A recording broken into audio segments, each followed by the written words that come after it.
अस्सलाम वालेकुम, नमस्कार, सत श्री अकाल एंड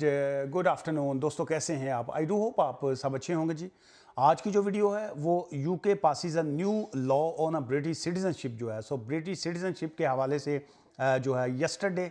एक नए रूल्स जो हैं ये पास किए गए हैं और मैं ये समझता हूँ कि अगर आप इसको डीपली देखेंगे, गौर से सुनेंगे, समझेंगे तो फिर आपको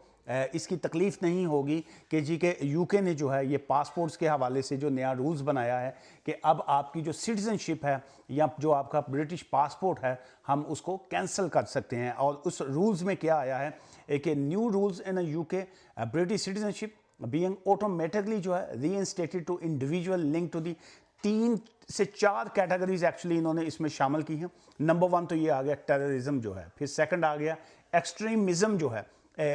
और थर्ड जो इन्होंने किया है सीरियस ऑर्गेनाइज्ड क्राइम, और जो फोर्थ वर्ड इन्होंने यूज़ किया है क्राइम जो है। सो अब टेक्निकली अगर हम इसको देखते हैं तो इसमें मैं ये समझता हूँ ये टेररिज्म के हवाले से जो है ये एक बड़ी अच्छी शिक जो है, बड़ी अच्छी क्लॉज इस न्यू रूल्स में आई है कि अगर कोई शख्स जो है वो टेररिज्म में शामिल होता है डायरेक्टली या इनडायरेक्टली अबैट करते हुए, अबैटिंग करते हुए, उसका मतलब ये होता है कि किसी के बैकअप के ऊपर आते हुए जो है या किसी को उसकी पुष्ट पनाही करते हुए जो इस तरह की चीज़ें करता है उसकी भी सिटीजनशिप, और जो उसका बैकअप दे रहा है उसकी भी सिटीजनशिप, इवन कि अगर उसके पास ब्रिटिश पासपोर्ट भी है तो उसको भी जो है वो कैंसिल किया जाए। सेकंड उसमें जो कहा गया ये एक्सट्रीमिज़म जो है। अब ये एक्सट्रीमिज़म जो है, एक्सट्रीम क्या होता है? ये होता है कि एक एक्सट्रीम लेवल का कोई चीज़ होना। अब वो कुछ भी हो सकता है, जैसे बहुत से लोग जो हैं जब जिस वक्त असाइलम करते हैं तो वो कहते हैं जी कि ये दूसरी पार्टी जो है ये एक्सट्रीमिस्ट है, ये किसी भी हवाले से, रिलीजियस हवाले से है या बाकी है। सो ये वाली जो शिक का इसमें क्लॉज का शामिल करना जो है, चूँकि इस वक्त जो पिछले कुछ टाइम से जो है यहाँ पे जैसे पैलेस्टीन के हवाले से मैं बात करूँ, गज़ा के हवाले से बात हो, या ये जो मुख्तलिफ प्रोटेस्ट वगैरह हो रहे होते हैं और उसमें जो एक्सट्रीमिज़म का जो वर्ड आ जाता है, मैं इस पॉइंट के ऊपर मैं ज़्यादा डीप इसलिए नहीं बात करना चाहता कि चूँकि इसमें बहुत से रिलीजियस इश्यूज आ जाते हैं। सो सम टाइम जो है प्रैक्टिकली काम करते हुए, एप्लीकेशंस करते हुए, एक लॉ अबाइडिंग सिटीज़न होते हुए जिस वक्त हम लोग एप्लीकेशंस करते हैं वहाँ पे सिचुएशन और होती है, लेकिन जिस वक्त इस तरह की वीडियो में इस तरह की बात की जाती है तो वो सम टाइम उसका जो पॉइंट ऑफ व्यू जो है वो डिफरेंट बात का जो है वो हो जाता है। सो नंबर 1 तो ये है, जैसे मैं ये कहूँ इसकी एग्जांपल मैं ये दे सकता हूँ कि 9/11 की अगर हम बात करें तो 9/11 के बाद जो है एक मुस्लिम्स के हवाले से एक्सट्रीमिज़म का जो था वो एक एलिमेंट आया था कि जी के मुस्लिम जो है वो इसमें इन्वॉल्व हैं, लेकिन ऑब्वियसली उसके बाद उसमें बहुत से लोगों की जो था वो डिफरेंट राय, ओपिनियन और बहुत सी चीज़ें जो थी वो डिफरेंट भी होती गई। लेकिन बहरहाल ये जो नया अब इसमें जो न्यू लॉ जो है उसमें एक तो एक्सट्रीमिज़म की भी बात आई है। थर्ड जो है सीरियस ऑर्गेनाइज्ड क्राइम जो है वो वर्ड यूज़ किया गया। अब सीरियस ऑर्गेनाइज्ड क्राइम में जो है बहुत से क्राइम्स ऐसे हैं जो सीरियस नोयत के आ जाते हैं, जैसे रेप के मुकदमात अगर हम कहते हैं, या कोई और इस तरह के जो क्राइम्स हैं। अब मेन ये है कि इसमें ये आया कि डिप्राइव दी सिटीजनशिप ऑर्डर जो है, ये तो इस ऑर्डर का नाम जो है वो दिया गया है deprive of a citizenship order at जो है 2025 जो है। और इसमें जो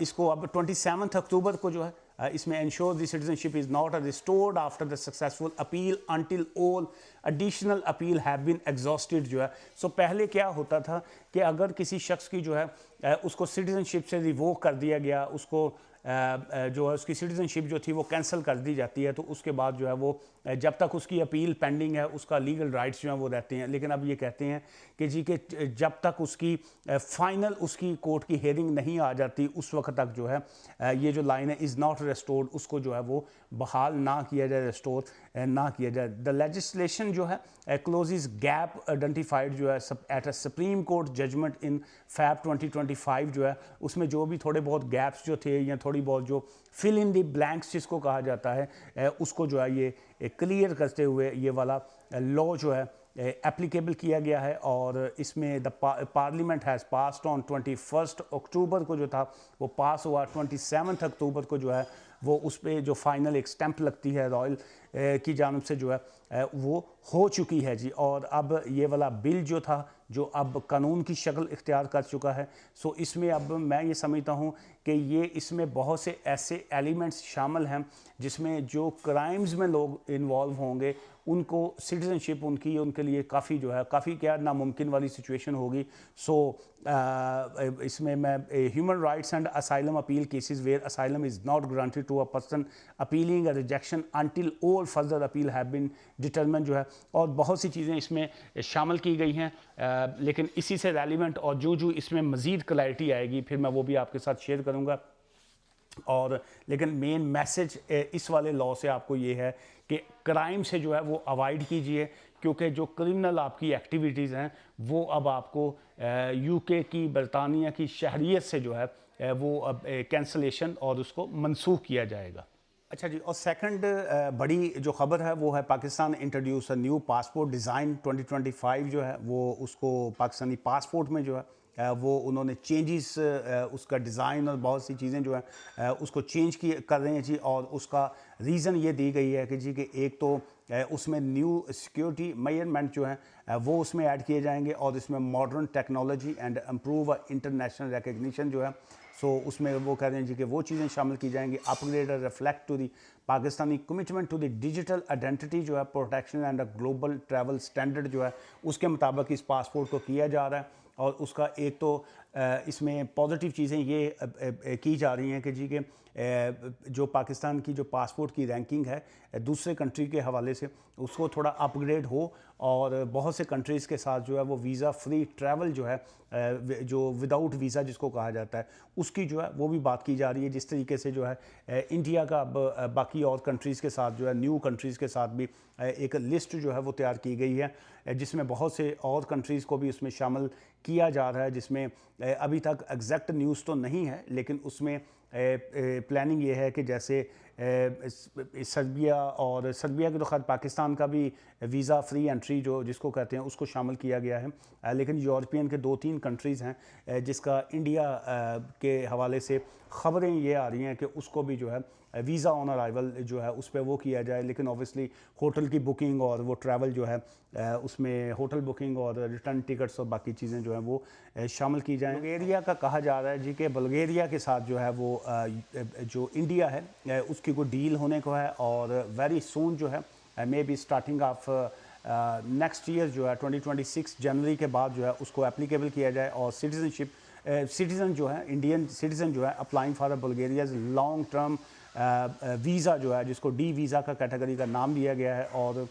उसका सेंटर जो है application centre will be in New Delhi जो है वहाँ पे होगा और इसकी जो अंडर दी VFS ग्लोबल जो है उन्हीं के साथ उसको किया जाएगा। और प्लस जो है ये एक इनिशिएट इसको मैटर को किया जा रहा है कि embassy of Bulgaria in New Delhi and VFS global to make a visa service more accessible to across the 6 major cities जो हैं उसको भी उसमें आगे एक्सपेंड किया जाए, जिसमें अहमदाबाद है और चेन्नई है, कोलकाता है, मुंबई है, न्यू दिल्ली है और भी वो कह रहे हैं जी कि आगे मे बी इसकी सब ब्रांचेस जो हैं वो उसको किया जाए। और क्या ये अब इसमें जो वीज़ा बिज़नेस कैटेगरी की हद तक होगा या सिर्फ़ और सिर्फ जो है विज़िटर वीज़ा होगा, इसकी अभी तक क्लैरिटी नहीं है। एज़ सून एज़ पॉसिबल जब भी कोई इस तरह की अपडेट्स आएंगी उसको भी मैं आपके साथ शेयर करूँगा। एक्चुअली तो ये जो पाकिस्तान की